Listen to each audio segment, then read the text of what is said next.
Welcome to today's class. Today we'll be looking at some questions on NECO government, which may likely come out in the forthcoming NECO exam. Please get your writing material ready, and I'll be right back.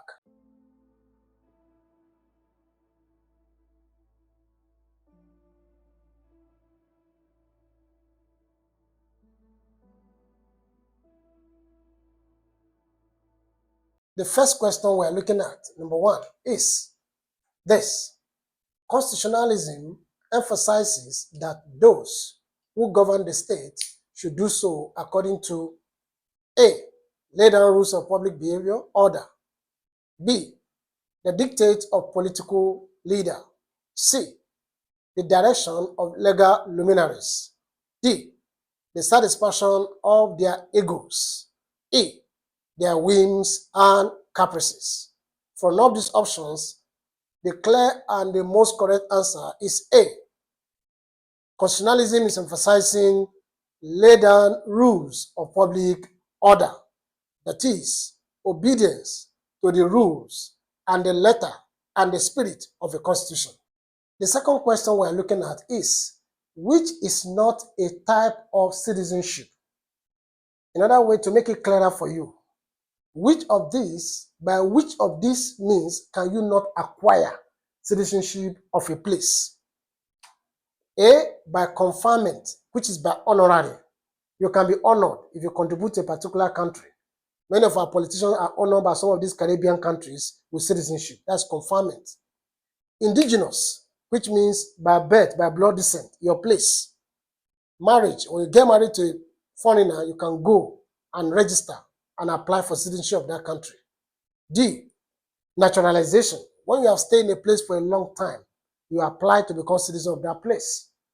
E, by registration. If you are born in a foreign land, you register your birth and you collect a birth certificate and then you become a citizen. So the most appropriate answer from this question is B, indigenous. Because being an indigene, you don't need to acquire citizenship. You are already an automatic citizen. Thank you. We go to the third one. Direct democracy succeed in Athens because, if you remember the story of Athenians in those days, the Athenians, they were fewer. In fact, we are told that democracy is when they gather together in Athens, all of them in one place to make decisions. That is a direct democracy. So it succeeded because of the lower or fewer population. A, the civil servants were properly trained. B, the institution, government, was well established. C, the population was small in size. D, the people were united and purposeful. E, they made use of professionals. From what I just said, from my intro and explanation, the correct answer is C. The population was small in size, and that is why they're able to gather together in one place to make decisions. We can't do that now with this large population we're having. Number 4, an instrument for exercise of power for controlling, administering, and managing the affairs of people based on laws is the A, civil service. B, executive. C, government. D, judiciary. And E, states. If you look at B and D, both of them are organs of government C. Okay? And civil service is a department within the executive that help the government to achieve its goals. So the most correct answer here is the government. The government is an instrument that uses power to control and to manage the affairs of the states. Number 5. How many delegates from Nigeria and Cameroon attended the London Constitutional Conference of 1953? They were 19.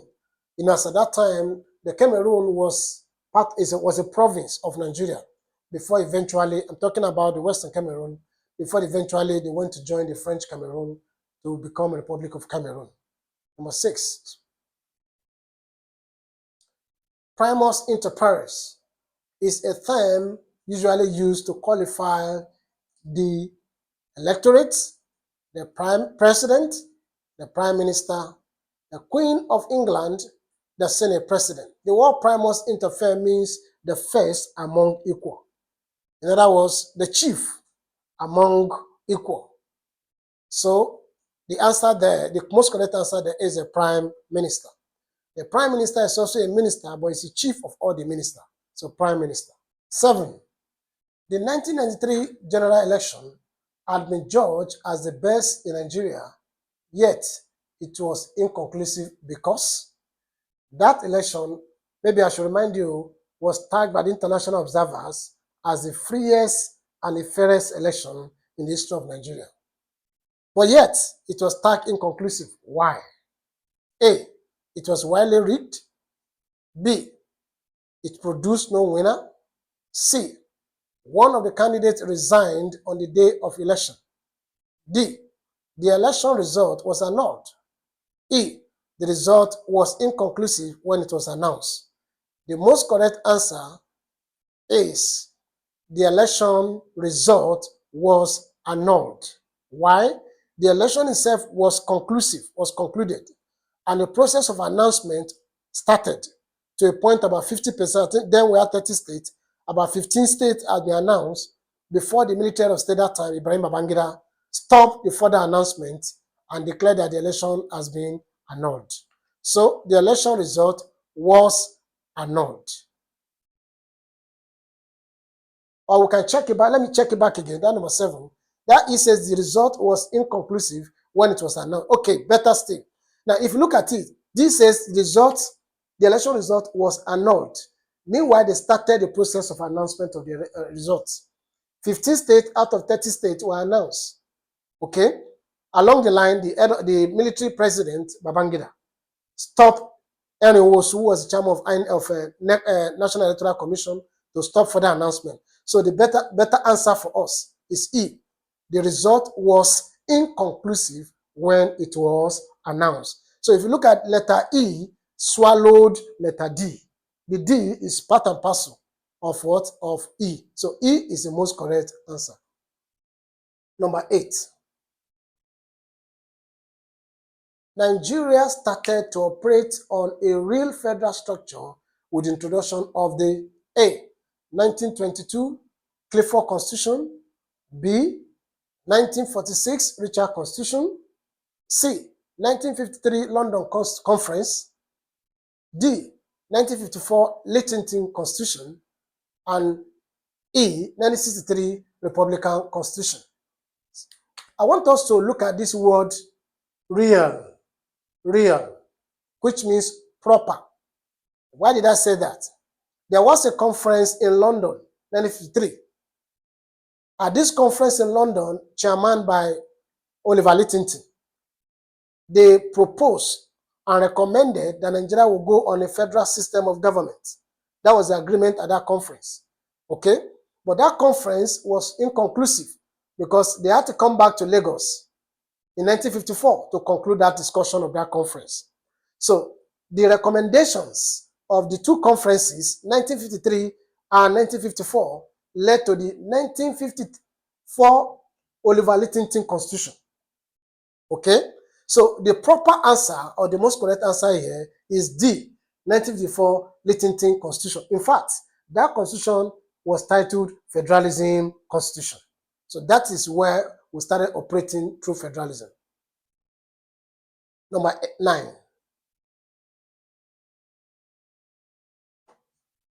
The official termination of each session of a House of Assembly is known as A, adjournment, B, closure, C, dissolution, D, prorogation, and E, summon. There are two answers here, C and D. Now, for dissolution, dissolution is talking about the termination of the end of the term. The end of the term. Remember, like the system we operate in Nigeria today, we have 4 years tenure for the members of the House. So the end of their tenure is called dissolution. At the end of their tenure, they dissolve. But session could be annually, session could be quarterly. So the end of a session is prorogation. This is the end of the session. So the correct answer, the most correct answer here is letter D. D, prorogation. Prorogation. I hope you are following me and you're enjoying the class as we are explaining how we arrive at our answers.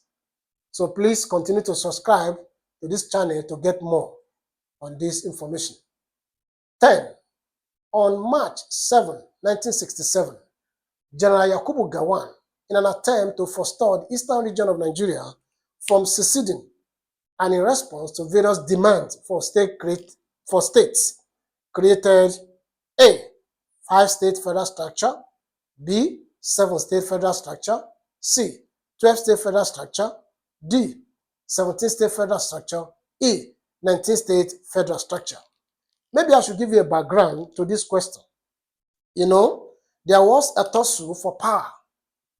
Tussle for power between Yakubu Gowon and Odumegwu Ojukwu, on who is going to be the head of state of Nigeria to succeed the assassinated Aguiyi-Ironsi, Nigerian military head of states. Okay. Now, since the boys that planned the coup were basically from the northern extracts, they went for Yakubu Gowon. And Odumegwu Ojukwu, who was a senior to Gowon, said they must follow hierarchy. That the person who was supposed to be the next head of state should have been one Yoruba man tied to Ogundipe. And if that one cannot be head of state, he is supposed to be next in rank. He will not allow his junior officer, Yakubu Gowon, to be head of state over him. So this led to serious political problems in Nigeria until when they were invited to a place called Aburi in Ghana by General J.N. Ankara, the head of state of Ghana. It was at Aburi that there was an accord, an agreement between Ankara, Yakubu Gowon, and Odumegwu Ojukwu. And the agreement was that Nigeria should change from federal system to a confederal system, a confederation. And members at that time were operating 4 regions: North, East, West, and Midwestern region. Okay? And Ojukwu being in control of the Eastern region at that time, by the time they get back to Nigeria after the Aburi Accord in Ghana, all right? And the head of state, then Yakubu Gowon, presented the resolution at the meeting to the House. And it was advised, if you go for confederation, it means that any of these regions, North, East, West, or Midwestern, can break away, can secede. And there's nothing you can do about it because confederation allows secession. So we must continue to maintain federalism. And that was, at that point, these 4 regions were divided into 12 states. So the first set of states created in Nigeria were 12 states. It was that creation of that 12 states that made Odumegwu Ojukwu to declare the former Eastern region as a state of Biafra. And that was the beginning of the Nigerian Civil War. After the aftermath, the creation of these 12 states. So the correct answer here is C. 12 states created federal structure. 12 states, federal structure. All right? Number 11. Power can be defined as, you need to understand what power is for you to be able to answer that question. Anyway, let's run through the options. Maybe that will guide us. A, ability to command obedience. B, authority to influence others. C, legitimate right to rule. D, right to command respect. E, right to apply sanction. If you understand or you have gone through the class of power and authority as concepts of government, you wouldn't agree with me that the B, the C, and the D and E were basically talking about authority. Authority, which is what? A legal power. We call it legitimate power. Authority is called legitimate power, recognized power. But here, the question is basically talking about power. So power is just what? An ability to command obedience. The command of this obedience could be by threats, could be by sanction, could be by any means. Okay? So, ability to command obedience. That is power. Letter A. That is the correct answer for this question. I hope you're enjoying this class. Please subscribe to the channel to get more of this. 12. The knowledge and belief which individuals possess about the political system is known as dash orientation. When we talk about political system, we are talking about political culture. We are talking about political culture. If you have gone through this political culture learning before, we are made to understand that under political culture, we have 3 orientations. 1, cognitive, 2, affective, and 3, evaluative. So when we say cognitive are your knowledge, the information, the orientation you got about your political system. This knowledge, this information could be through normal schooling system. It could be at home, it could be in a gathering, it could be on mass media, casual, and a regular means of communication. They are all cognitive that form your knowledge base for your society. Affective has to do with how this knowledge, this information you have had about your system, how it's affecting you. That is your affective. Then evaluative is your individual personal assessment, your evaluation of the way you feel about the information you got about your society. So, but this particular question says the knowledge itself, the belief itself, which is what? The most correct answer here is cognitive. Cognitive. Because that is your knowledge about your society. Cognitive. That is B. Option B is the most correct answer. 13. Decentralization has the following as merits, except that it, like I advised you when I was treating second question, when you see a question like this, your understanding of the concept of the word except, very, very important. It means that all the options are correct except one. And when you say merit, you are talking about the benefits, the advantage of decentralization. And if you also remember the concept decentralization, it is the opposite of centralization.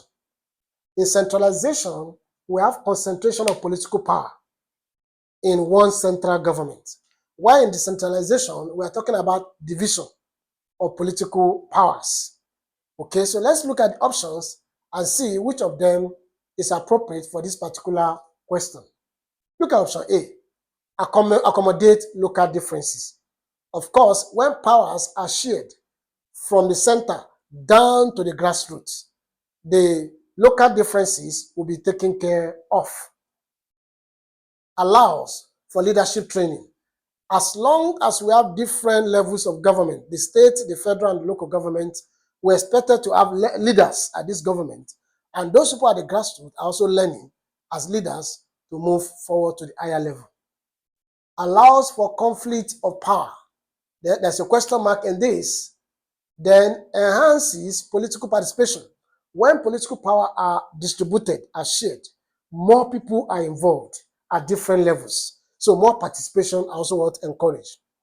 It's a check on tyranny. Tyranny means abuse of power, autocracy, autocratic, dictatorship. So when we operate decentralization, one of the advantages is that it reduces trace of dictatorship in that particular state. So A is correct, B is correct as merit, D is correct as merit, E is correct as merit. The only one that's not a merit here is option C. That's talking about conflict of power. Conflict of power. Okay? That is not correct. So the answer for this question is option C. Remember I said yes. Okay? Let's look at the next question. Sorry, let me remove my right top so that it will not obstruct the next question. 14.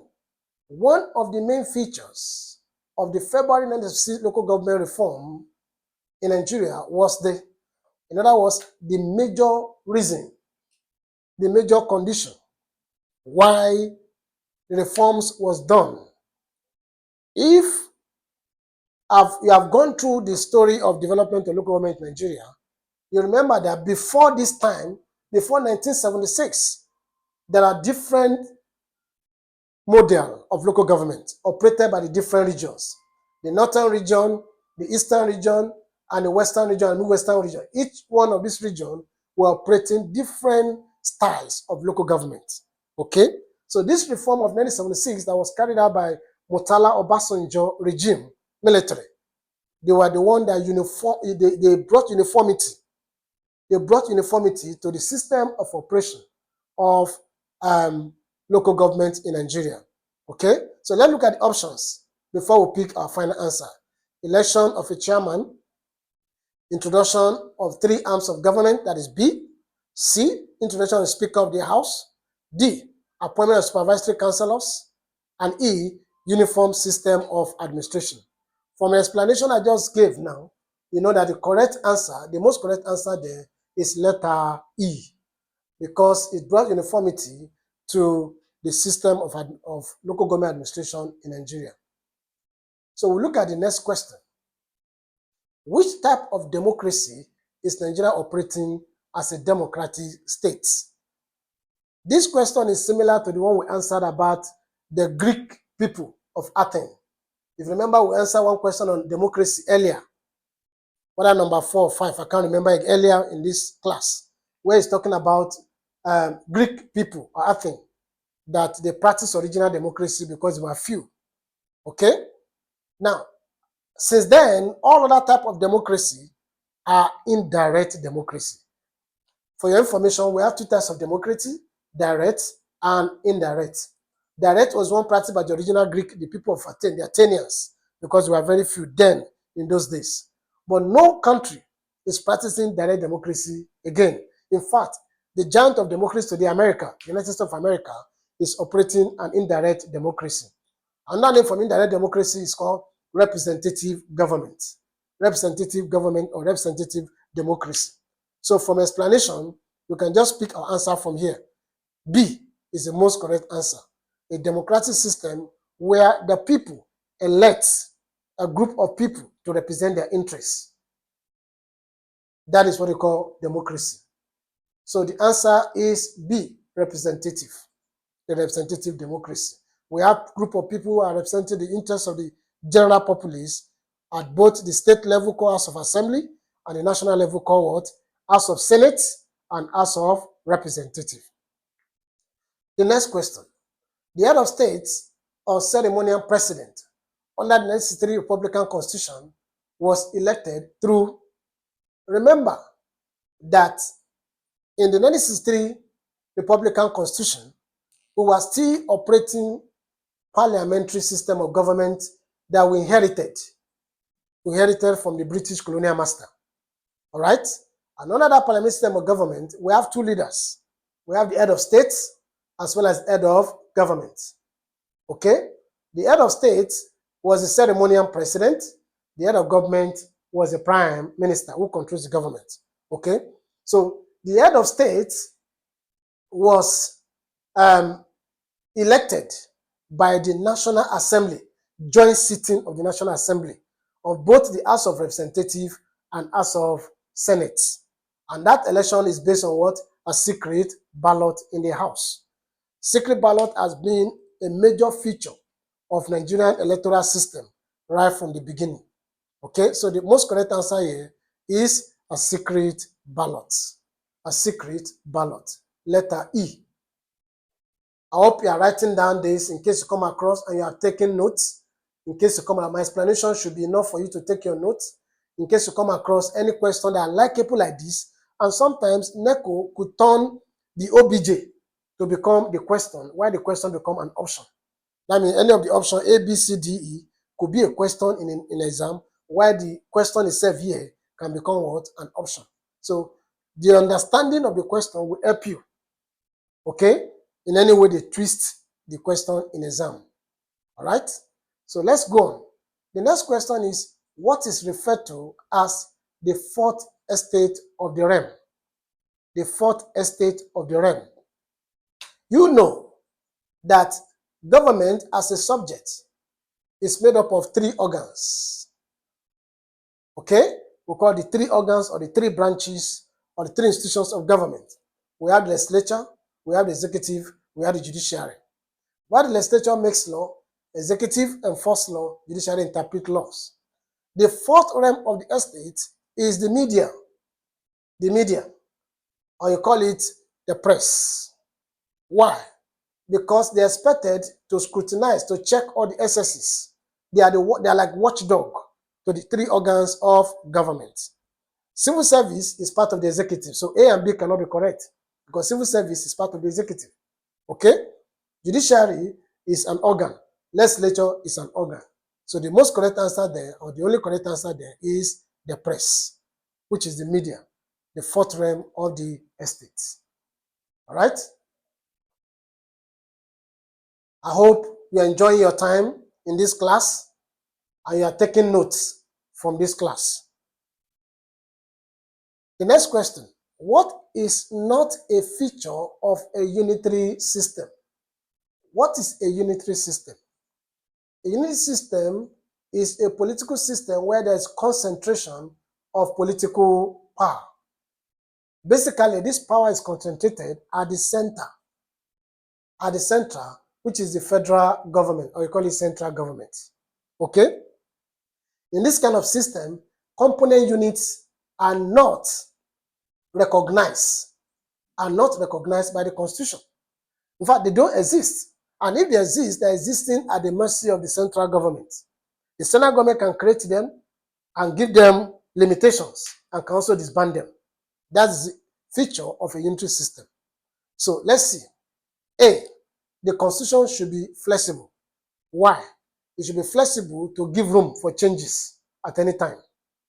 B, the people forming the society are homogeneous. Yes, unitary system most of the time is applicable to homogeneous society. What's an homogeneous society? A society where they have common history, common culture, and common language. When so many things are common with them, oftentimes they adopt a unitary system of government. And the opposite is federal system, where there's what? Heterogeneous. Okay? C, the question of secession does not arise. In a unitary state, where all the power is considered at the center, in fact, where component unit does not exist, and I said earlier, if they exist, they're existing at what? At the mercy of the central government. So there's no room for secession. There's no breakaway. It's not known. D, there is constitutional division of power. This is wrong. Here, why? This is the meaning of federalism. Federalism, as defined by Casey Ware, is the constitutional division of political powers between the central government and the component units. So this is like words and opposite. Unitary and federal is like words and opposite. Why? Unitary is concentration of power. Why federal is what? Division of power. Okay? E, there's only one source of authority. Like I said, there's concentration of political power. So there's only one source of authority. So from here, remember the question says, which is not? Which means all of them are features of unitary system. Only one that is not. And the one that is not a feature of unitary system is letter D. Why? It is a feature of federal system of government. In fact, the definition of federal system, which is opposite of unitary system. The next question that we're looking at in this class is this. What is not a function of the civil service? Like I advised you in the previous question just answered, once you see the word not, in fact, you have been helped. The NECO help you by making it in capital and bolded letter. What is not? Which means all correct except one. So what is not function of civil service? You need to know this background. The civil service is a branch or a department of the executive organ of government. They help the government to form policies, they advise government, they keep government records, they help government to execute their plans. So these are some of the functions of the civil service. maybe for giving you those functions, I've given you expo and a click to how to what to answer this question. A, the responsibility of advising the ministers is just part of the intro I just gave to you now. Yes, they advise the ministers. Why? The ministers are the what? The executive. The ministers are executive, the cabinet that make up the executive. All right. B, maintaining a comprehensive record of all decisions and keeping all correspondence. I just mentioned that now. Okay. C, preparing the annual budget. Who prepares the annual budget? The executive arm of government. And the budget is being approved by the legislature. Okay. D, serving as intermediary between the public and the government. It is the civil service that serves as a link between the government and the people. They know the policies of the government. They explain the policies to the people to understand what the government is doing. All right. And remember, I said the executive, their agent, their department of or branch of the executive. So if the executive is preparing budget, automatically they will collect data. They will collect information from the civil servant in making their budget. And lastly, letter E, writing manifestos for political parties. If you know what civil service stands for, civil service I expect it to be non-partisanship. Non-partisanship, the civil servant. Non-partisanship means they don't belong to any political party.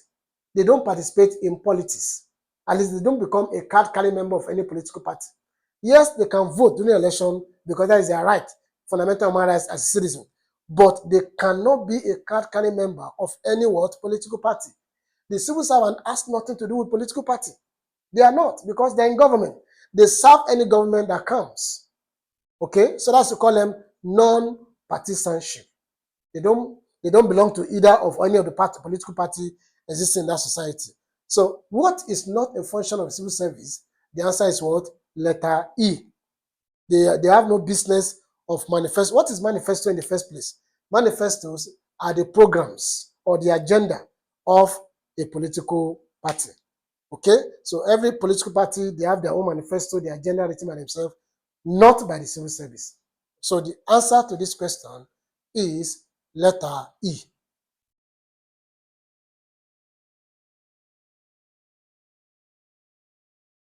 I hope you're enjoying this class, and I also hope you are taking notes. All right, let's look at this number 20, which probably may be our last question for this class. Okay, the imperial order in council, which came into force on January 1, 1947, was generally referred to as the A, Constitutional Conference. Which conference? There is already a question mark on that option. B, a Littleton Constitution. Littleton Constitution came to effect by 1954, which was the outcome of the London 1953 Conference and Lagos 1954 Conference. Okay? Macpherson Constitution 1951, which came to effect after the first Constitutional Conference in Nigeria, Ibadan 1950. Okay? The Richard Constitution 1946. Richard Constitution. Which Richard? Which of the Richard? But when you look at D and E, they are similar. But one swallow the other. D says Richard Constitution, while E says Sir Arthur Richard Constitution. As a smart student, which one do you think is more appropriate to be the answer? It is E, because the D is a subset of E. And the D, Richard, could be any Richard. But this E explained to us the Richard we are talking about, which is Arthur Richard. Arthur Richard Constitution was released in 1946, which regionalized Nigeria into North, West, and East. Okay, it was gazetted into order in council by January 1, 1947. With this, I have come to the end of this class. And in case you have any question to ask, please drop them in the comments. And I want to also advise you to subscribe to this channel to get more and more of this kind of questions and further explanation and even teachings that will help you to have a wonderful and a successful journey in your examinations and academics. You are welcome. Thank you.